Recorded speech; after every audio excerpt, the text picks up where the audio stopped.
Son muchos los que conocen la historia de Francia, pero pocos conocen al hombre que ayudó a forjarla. Talleyrand, el diablo cojo. Charles Maurice Talleyrand de Périgueux nace en 1754 en el seno de una antigua familia aristocrática. Al nacer, pierde los privilegios de todo primogénito debido a una malformación que en el futuro le hará cojear. Al ver negado un futuro en la milicia, se le impone una formación eclesiástica que termina en la Sorbona en 1777. Talleyrand, en 1789, cuando los tres estados, la nobleza, el clero y la plebe, se reunieron para salvar a Francia de la bancarrota, escribe un manifiesto en el cual busca una monarquía constitucional y un parlamento electoral que garanticen la libertad de expresión y la protección de los derechos individuales.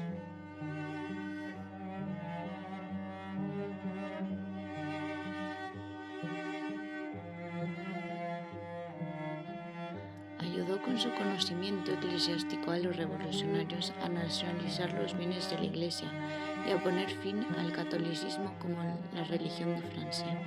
Esto le concedió el favor de la izquierda mientras se ganaba la excomunión del Papa Pío VI.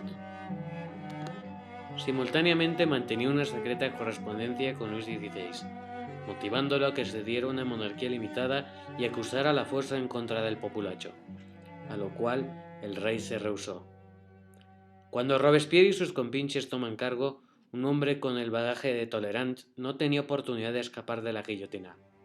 Sin embargo, nuestro protagonista consigue un pasaporte a Londres antes de que la masacre comience. Con la ejecución de Luis XVI y la declaración de guerra entre Francia y Gran Bretaña, países como Holanda y España se volvían amenazas para la seguridad de Francia. Talleyrand se encontraba en las listas de indiciados, por lo que se embarca con dirección a Estados Unidos, describiendo el lugar como un descenso al primitivismo y a la regresión. En el verano de 1794, Robespierre es ejecutado, y, con ello, Talleyrand fue libre de regresar a Francia en septiembre de 1796. Entonces, estaba en cargo el directorio, el cual le ofreció el puesto de ministro de Asuntos Exteriores. Talleyrand no tardó en notar la corrupción del directorio, lo cual a la larga traería inestabilidad a su país. Con esta razón en mente se ganó la confianza del ambicioso general Bonaparte.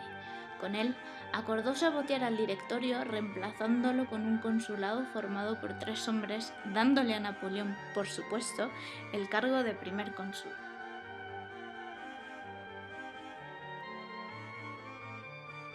La mancuerna Talleyrand-Bonaparte al principio trabajaba de maravilla. Talleyrand creía que podía controlar a este hombre, por ello jugó un papel importante en la construcción del régimen napoleónico. Después, la oposición amenazó de asesinato varias veces a su líder Bonaparte, por lo que la mancuerna decidió construir legitimidad y estabilidad, al restablecer algunas instituciones monárquicas.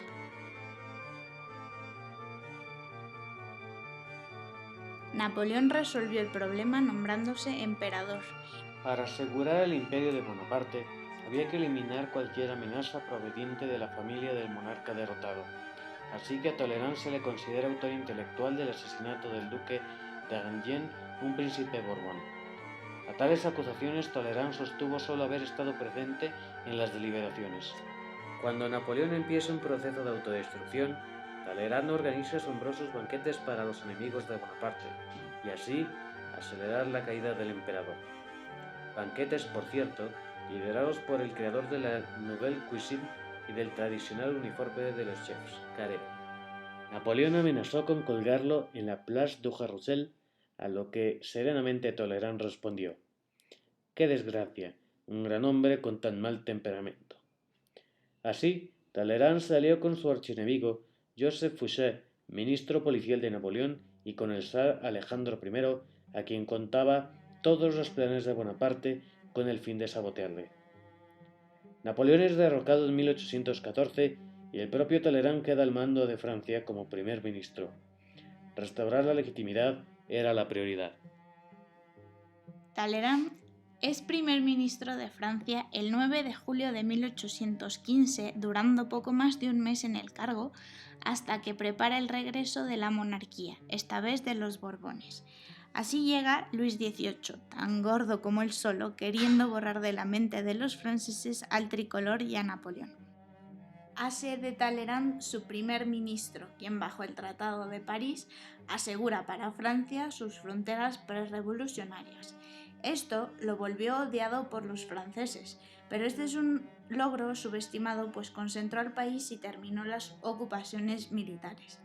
Con las fronteras delimitadas, Francia asiste al Congreso de Viena, ganando una posición como una de las grandes potencias. Desde el reinado de Luis XVI hasta el de Carlos X, Talleyrand fue la única constante. Pese a los cambios de partido que tomó, sus intereses permanecieron congruentes. Forjar Francia con la creencia de un gobierno constitucional, con libertad de expresión y legitimidad. Talleyrand creó los cimientos que a la postre permitieron que Francia se convirtiera en el país que hoy conocemos.